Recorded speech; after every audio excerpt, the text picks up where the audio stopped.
remember the first time that I looked up and saw the other half. I saw Asmodee up in the sky, and I was just like, wow. I mean, that's the other side. That's where the other players are, and it's a really cool feeling.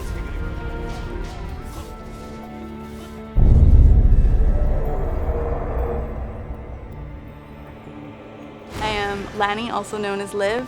My main character is Liv, and that is actually the same name I go by in the community, and she is a sorcerer.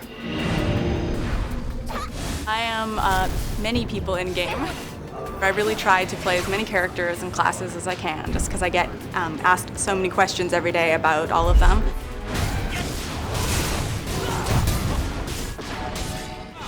One of the first things I say, when I meet people and they ask what is Aion, is I explain what the word means. So Aion is the name of the god. He created the world of Atreia, everything inside the world, and all of the resources used to keep the world running.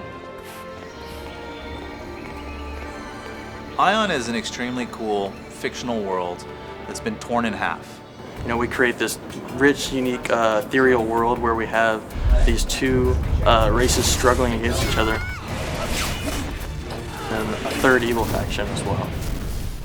You need something in an MMO to tie you down. If it's not your friends, if it's not a guild or a legion, it has to be the story in the game. That's what's really cool about Aion, is there's a really rich lore. The game is really polished. When you look at the environments, you look at the ambient creatures, and you even look at some of the ambient animations, it just brings you into the world. It really makes you feel like you're a part of Atreia. Atreia is the world. Atreia is the planet. So the sphere inside which everyone lives. And the Tower of Eternity was sort of like the sun. It was the place from whence all energy and life was bound to flow. If you kind of think of an apple, like an apple core, that's kind of what it is. Like the Tower of Eternity runs right through the center. When you look up in Aion, you see both the stump of the Tower of Eternity, as well as in the distance what might look like stars, but is actually the other half of Atreia. So we have the upper half of Atreia, which is Asmodee, and the lower half, which is Elysia. The Elios have stayed almost true to how they looked 1,000 years ago. They have rich beaches and lush green environment. The Asmodeans, they really had to struggle to survive. And what I think is really cool, their eyes glow red when they're about to engage in combat. The major story point, the thing that drives the player to move forward, and kind of the overlying arc of the main story would be the destruction of the Tower of Eternity. I think that's really why we're here. What happened was the god Aion created this race, and this race, rose to power and became known as the Balor. And this Balor started to terrorize all the humans on, all parts of the world. And this obviously, didn't go well for either side. There was lots of bloodshed and war and fighting.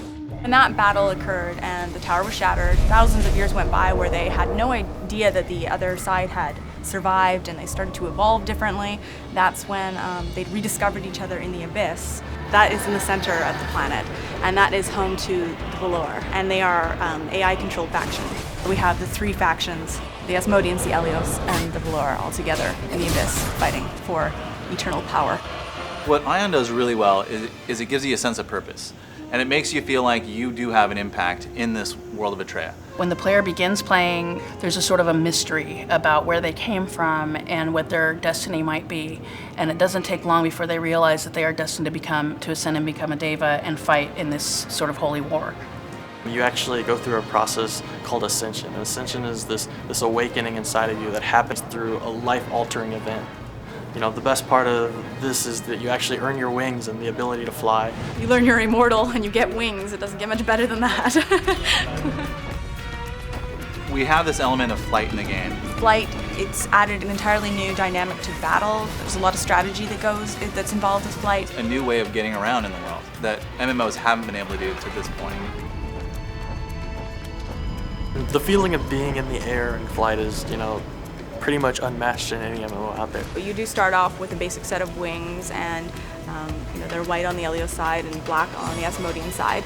And that's something that you get to evolve and customize and build upon through the development of your character, is adding longer flight ability, adding enhancements to your wings so that you can fly longer. You'll actually see people kind of go into this, do I want to be aerial heavy or do I want to be kind of a ground trooper? People are going to have to manage their stats based around that. You're not going to be able to have everything. And this will create a diversity in, throughout classes, throughout stats, and just more customization in the world of Ion. It actually leaks into your real life. I went hiking this weekend and I was standing on the top of Mount Si and I was looking over the Seattle horizon and I was like, man, if I had wings, this would be so cool. I could just like fly down. And I think that you have that same feeling in game where you just, jump off a cliff and hit spacebar.